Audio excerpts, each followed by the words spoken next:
Before Welcome to Derry, before the billion-dollar franchise, before the jump scares, CGI monsters, and cinematic universes, there was fear that felt closer, quieter, more disturbing. In 1990, television audiences were introduced to one of the most disturbing TV events of the decade. A two-part miniseries based on a Stephen King novel, directed by Tommy Lee Wallace. It didn't need modern effects. It didn't rely on spectacle. It relied on something much worse: imagination. Set in the seemingly peaceful town of Derry, Maine, It tells a story that moves between two timelines: childhood and adulthood. A group of children, later known as the Losers Club, begin to realize something is wrong in their town. Children disappear. Adults look away, and evil hides in plain sight. Not in dark castles, not in distant galaxies, but in storm drains, basements, bathrooms, and empty streets. At the center of it all was Pennywise, and not the Pennywise you know today. This Pennywise smiled too long, stared too quietly, spoke too gently, played by Tim Curry. This version wasn't a monster trying to scare you. He was a clown, pretending not to be dangerous, which somehow made it worse. Curry's Pennywise didn't shout, he whispered, he leaned in, invaded personal space, smiled when he shouldn't. This wasn't horror built on shock, it was horror built on discomfort. Many who saw It in 1990 didn't scream, they just felt uneasy, and that feeling stayed.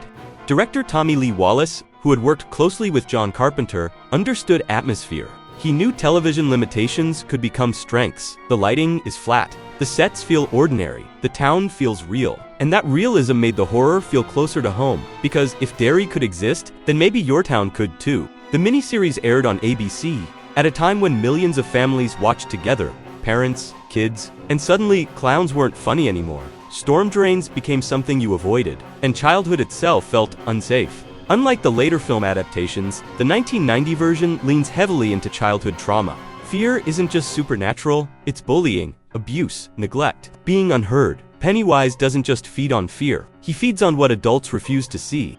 The structure of It is simple: face the fear as a child, or live with it forever as an adult.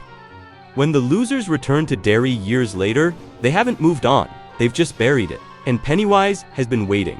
While the second half of the miniseries is often debated, Tim Curry's performance remains untouchable. No excessive makeup, no digital enhancements, just a man in a costume, using timing, voice, and stillness.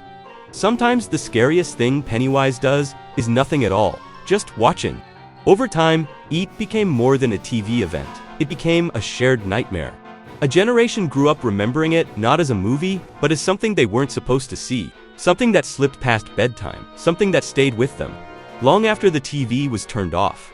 Today, with modern reboots and expanded lore, it's easy to forget how small it once felt, and how powerful that smallness was.